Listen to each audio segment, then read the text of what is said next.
CADV Storytelling mempersembahkan sebuah karya besar dari S.H. Mintarja dengan judul Mata Air di Bayangan Bukit. Cerita ini mengisahkan pertarungan antara kebaikan dan kejahatan yang erat menjadi satu dengan kemunafikan, dibungkus dengan cerita-cerita silat yang menegangkan. Latar cerita tersebut tak jauh dari sejarah kerajaan-kerajaan di masa silam. Selamat menikmati.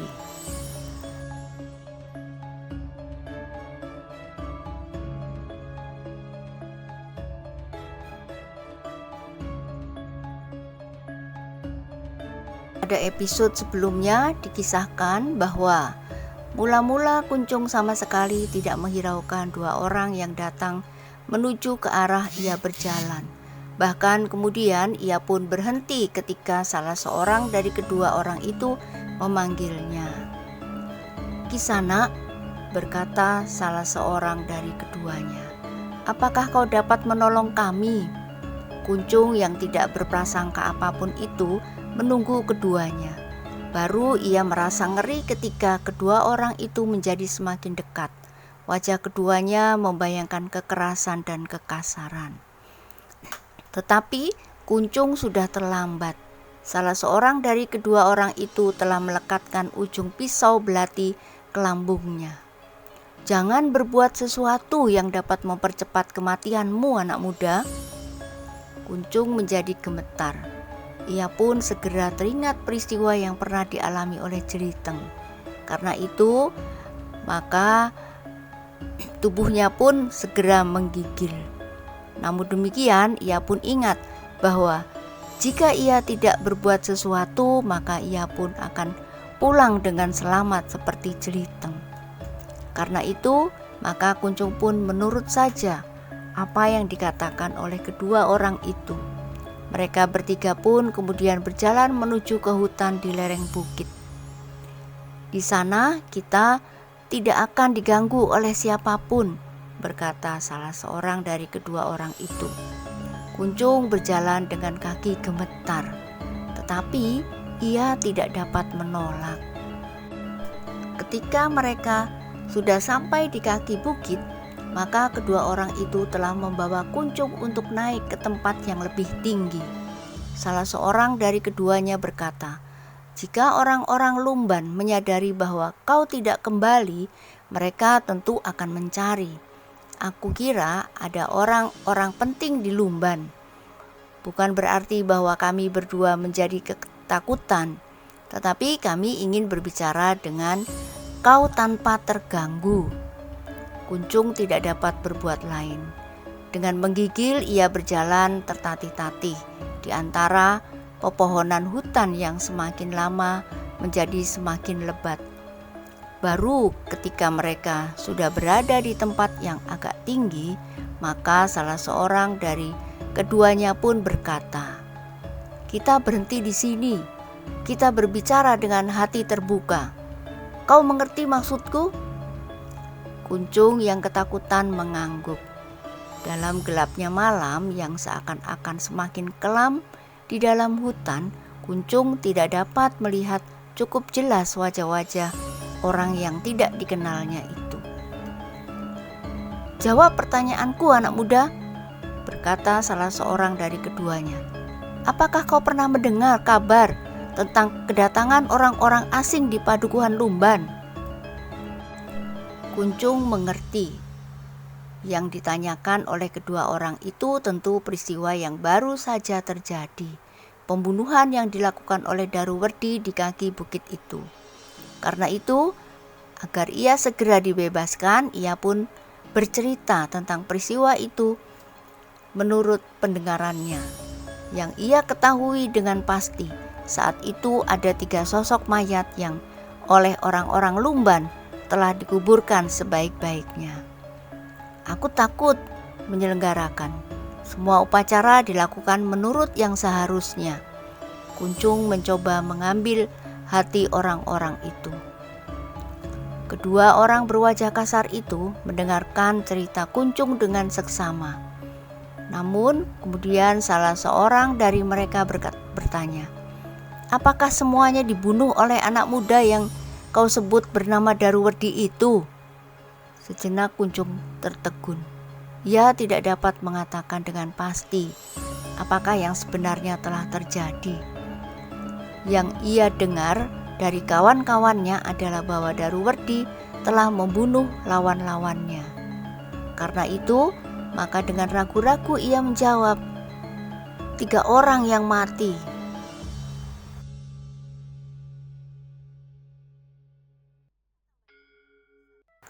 "Kau sudah mengatakannya," orang itu membentak.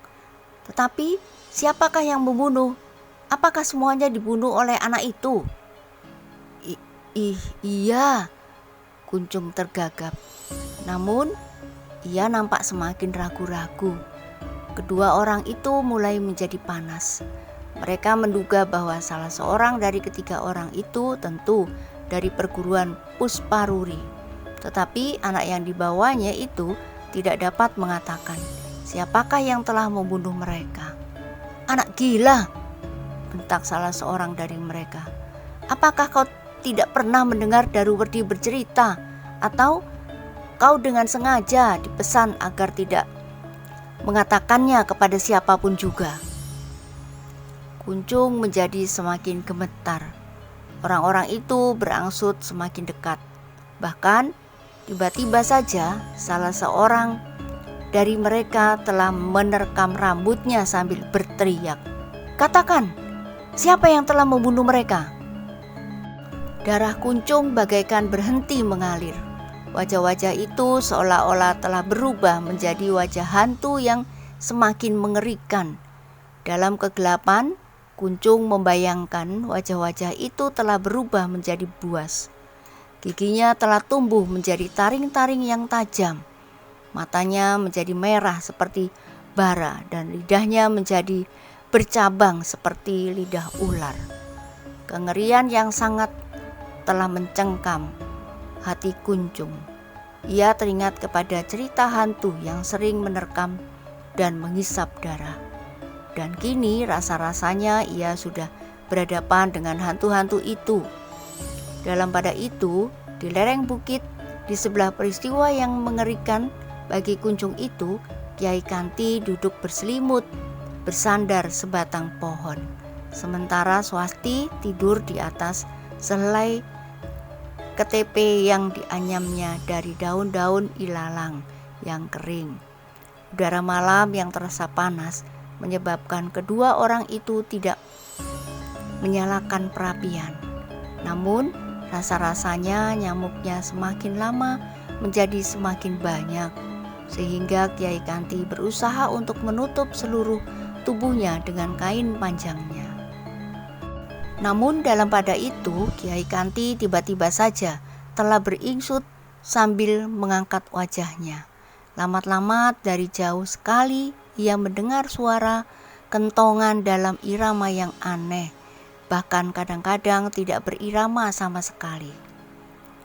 Apakah artinya? Pertanyaan itu tumbuh di dalam hatinya. Mula-mula ia tidak menghiraukannya. Mungkin ada sesuatu yang tidak dimengertinya telah terjadi. Tetapi bukankah di padukuhan itu ada Daruwerdi dan Jelinteng? Namun suara kentongannya yang bagaikan berbisik di kejauhan itu masih saja terdengar. Masih dalam irama yang timpang dan aneh. Tiba-tiba saja Kiai Kanti menjadi gelisah. Tetapi ia tidak sampai hati membiarkan Swasti seorang diri dalam keadaan tidur. Karena itulah maka ia pun kemudian membangunkan gadis itu dan berkata, "Hati-hatilah, aku akan turun sejenak." "Ada apa, Ayah?" Swasti masih mengantuk. "Dengarlah baik-baik. Kau akan mendengarkan suara kentongan dalam irama yang aneh."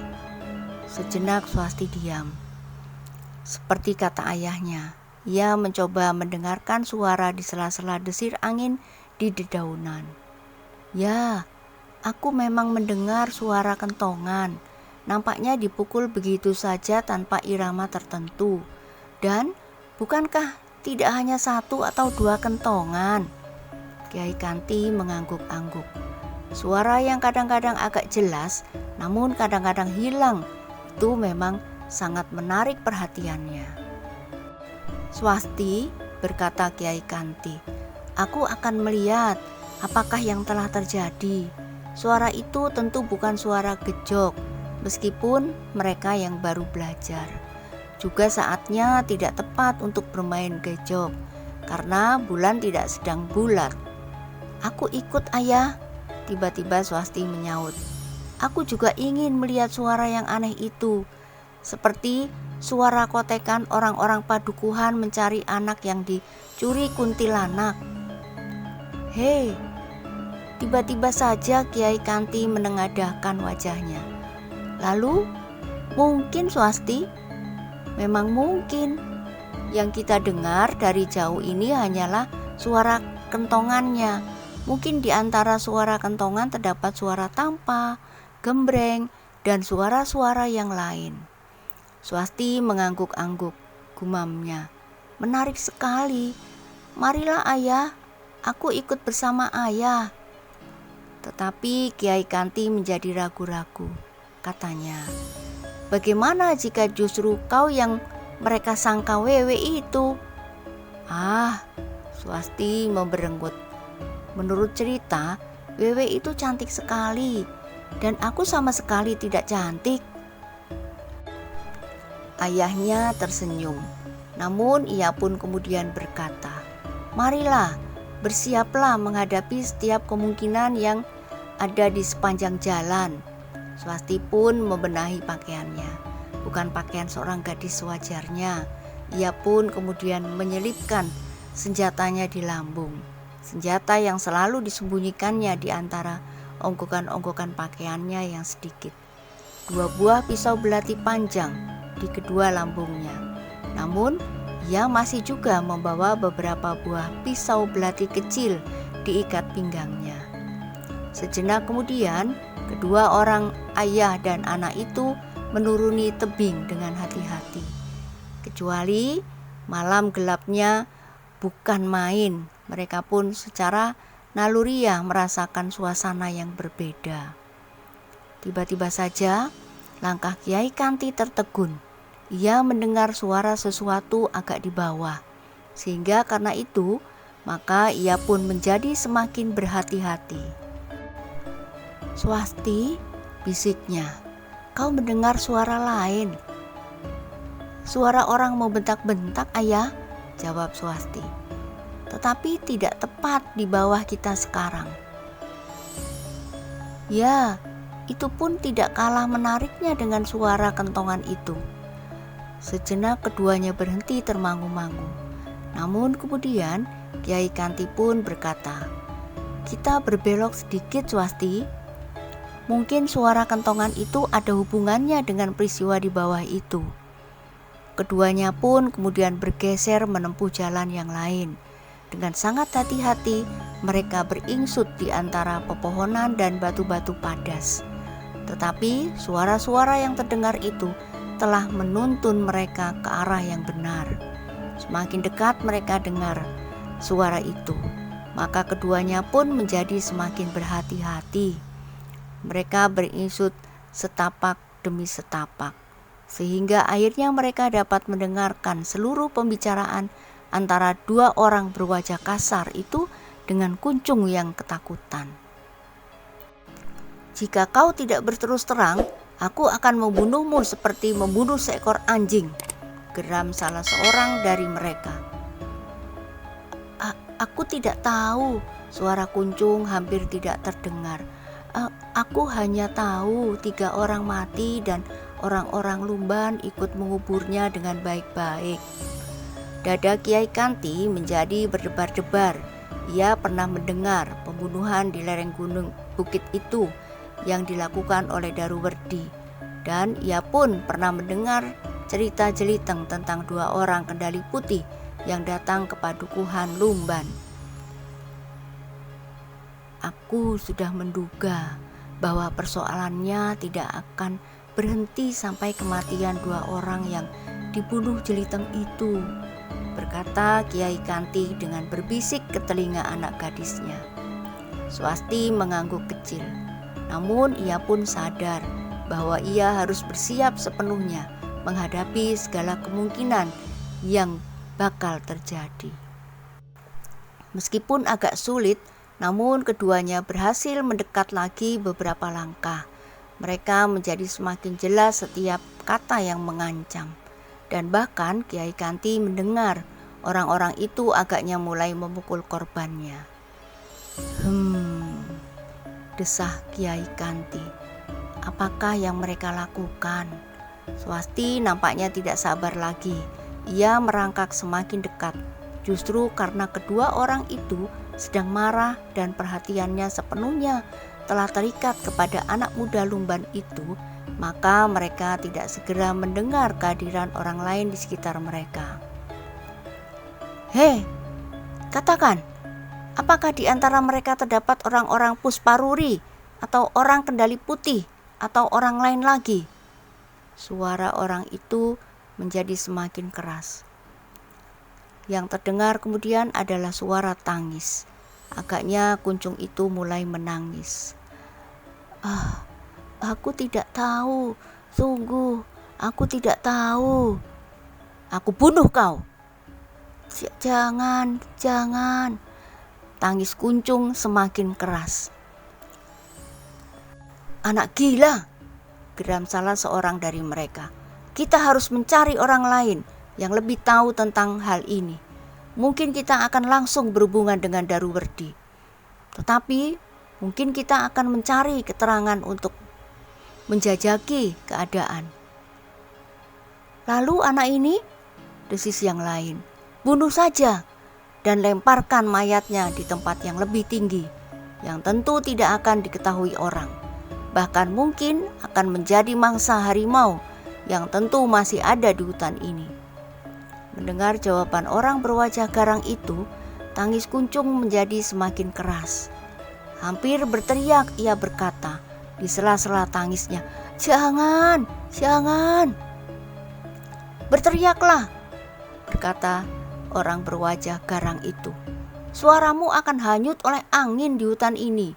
Tidak seorang pun yang mendengar kecuali binatang buas yang sebentar lagi akan mengoyak tubuhmu. Jangan. Kuncung berlutut sambil berpegangan kain salah seorang dari kedua orang yang garang itu. Namun sebuah hentakan kaki telah melemparkan anak yang malang itu. Adalah di luar kehendaknya bahwa kepala Kuncung telah terantuk batu padas, sehingga suaranya pun tiba-tiba terputus. Kenapa anak itu? Salah seorang dari keduanya bertanya. Yang seorang mendekatinya sambil meraba tubuh Kuncung. Katanya, anak itu masih hidup, ia pingsan. Kau tinggal mencekiknya, kemudian melemparkannya ke tempat yang lebih dalam lagi, agar tidak seorang pun yang menjumpainya lagi. Tetapi bahwa anak itu hilang tentu akan menarik perhatian orang-orang lumban. Mereka tidak akan mengetahui siapa yang telah membawanya. Mungkin, tetapi Daruwerdi sendiri tentu akan sampai pada perhitungan yang demikian. Aku tidak peduli, bahkan jika perlu, Daruwerdi akan mati juga di sini.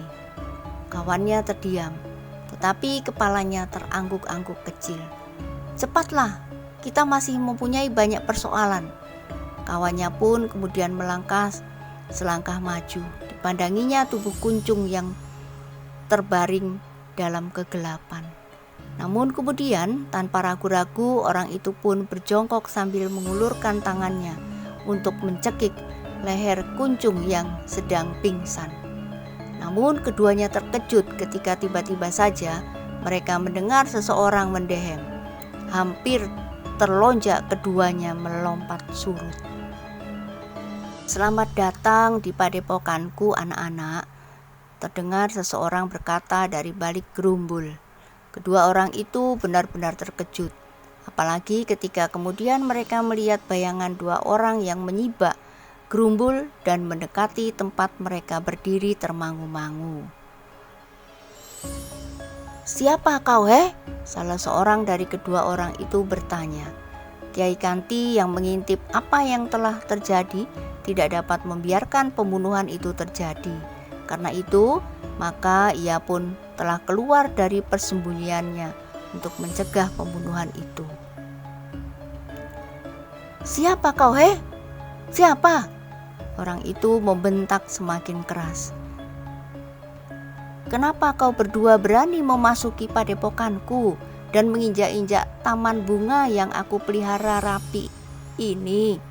berkata Kiai Kanti. "Gila, apakah kau sudah gila? Aku adalah pemilik padepokan yang asri ini.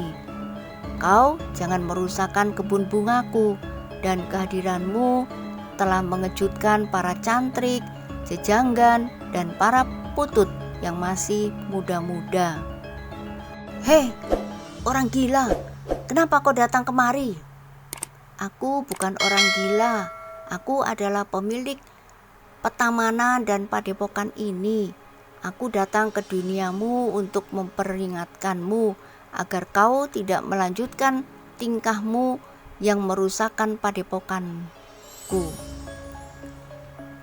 "Bunuh saja sama sekali," geram yang seorang dari kedua orang berwajah kasar itu. "Aku bukan makhluk dari duniamu sehingga kau tidak akan dapat membunuhku. Aku datang dengan anak gadisku ke dunia manusia untuk mempertahankan milikku. Mungkin dari dunia manusia kau melihat daerah ini berupa hutan belukar, tetapi sebenarnya ini adalah padepokan yang sangat asri." Kedua orang itu tidak sabar lagi mendengar kata-kata Kiai Kanti. Bahkan Swasti pun tidak sabar pula.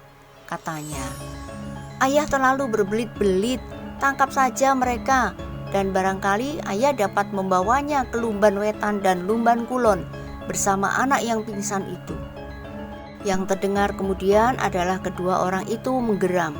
Salah seorang dari mereka berkata dengan suara bergetar oleh kemarahan, "Jangan banyak tingkah orang-orang gila.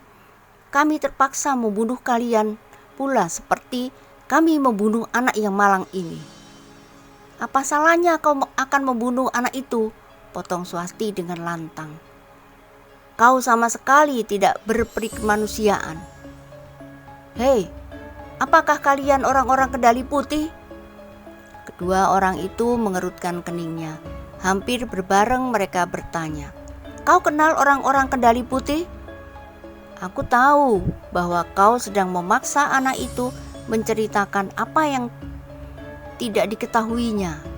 "Hei, bukankah kau sedang bertanya tentang orang-orang yang mati di lereng bukit ini?" "Ya, apakah kau mengetahuinya?" "Anak ini menyebut 3 sosok mayat. Siapakah mereka? Dan apakah ketiga-tiganya telah dibunuh oleh anak muda yang disebutnya bernama Daruwerdi?" "Meskipun kau bunuh sekalipun anak itu, tidak akan dapat mengatakannya, karena yang diketahuinya memang sangat terbatas." "Apakah kau dapat mengatakannya?" bertanya salah seorang dari kedua orang itu. "Siapa kalian?" tiba-tiba Swasti bertanya. Kedua orang itu termangu-mangu sejenak. Gadis itu sama sekali tidak gentar menghadapi mereka. Kata-katanya lantang dan sikapnya meyakinkan. Karena itulah maka keduanya pun menjadi berhati-hati karenanya. "Siapa kalian?" suara Swasti semakin keras. "Kami adalah orang-orang Pusparuri," jawab salah seorang dari mereka. "Karena itu jangan mencoba mengelabui kami." Swasti berdiam sejenak. Ketika ia berpaling ke ayahnya, maka dilihatnya ayahnya bergeser selangkah maju. Dengan ragu-ragu Kiai Kanti bertanya, "Apakah benar kalian orang-orang Pusparuri?" "Ya," geram salah seorang dari mereka. "Karena itu jangan bermain-main dengan kami. Katakan saja, apa yang kalian ketahui tentang kawanku yang terdahulu?" yang sampai sekarang tidak pernah kembali.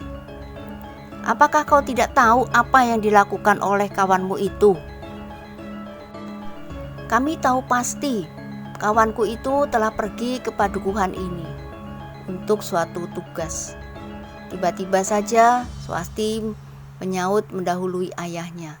Tentu kau tidak akan membawa anak yang pingsan itu kemari jika kau tahu pasti apa yang terjadi.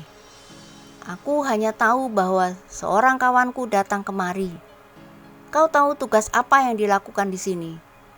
Kedua orang yang mengaku dari Pusparuri itu termangu-mangu. Namun salah seorang membentak. Itu bukan persoalanmu. Jawab pertanyaanku. Apa yang kau ketahui tentang orang Pusparuri yang datang kemari? Kiai Kanti menarik nafas dalam-dalam. Ketika ia mendengar peristiwa antara orang-orang Kendari Putih, orang Pusparuri, dan Daruwerdi, ia mengharap bahwa orang-orang Pusparuri itu memiliki sifat yang berbeda dengan orang-orang Kendari Putih. Ternyata di antara kedua perguruan itu nampaknya tidak banyak berbeda. Karena itulah maka Kiai Kanti justru mulai menilai Daruwerdi yang telah berhubungan dan bahkan ada tanda-tanda kerjasama dengan orang-orang Pusparuri. Jawab pertanyaan kami. Tiba-tiba orang Pusparuri itu membentak. Swasti menggeram sambil bergumam. Jangan membentak seperti terhadap anak yang pingsan itu, supaya mulutmu tidak aku sumbat. Kata-kata itu benar-benar mengejutkan. Keduanya tidak mengira bahwa tiba-tiba saja gadis itu menantangnya. Kau memang orang-orang gila yang tidak mengetahui siapa kami. Baiklah, bersiaplah untuk mati. Apapun yang akan kalian lakukan, kalian akan mati seperti anak muda itu pun akan mati. Tetapi jika kalian mau menceritakan apa yang terjadi, maka jalan kematianmu akan sempurna. Terutama bagi perempuan itu, kematiannya tidak akan dialaminya dalam kengerian justru karena ia perempuan. Kemarahan Swasti telah melonjak jika ayahnya tidak menggamitnya. Bisiknya, hati-hatilah Swasti, jangan terbiasa menuruti perasaan. Tetapi Swasti berteriak, mereka bukan manusia wajar lagi, ayah.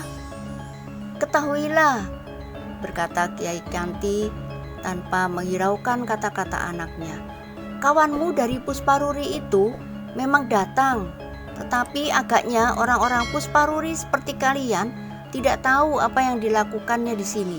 Persoalannya mungkin terbatas antara Daruwerdi dan pimpinan tertinggi Pusparuri serta orang yang berciri sandi ular sanca bertanduk genap. Jangan mengigau. Di mana ia? Kawanku itu, Kiai Kanti termangu-mangu sejenak. Namun ia pun kemudian menceritakan apa yang diketahuinya dari Jeliteng tentang orang Pusparuri dan orang-orang Kendari Putih. Gila, orang-orang Pusparuri itu menggeram. Jadi orang-orang Kendari Putih itu telah membunuh kawanku yang datang untuk menjumpai Daruwerdi. Nah, bagaimanakah kisah selanjutnya? Silakan ikuti terus kisah Mata Air di Bayangan Bukit pada kesempatan lain. Jangan lupa like, komen, dan subscribe. Terima kasih. Sampai jumpa.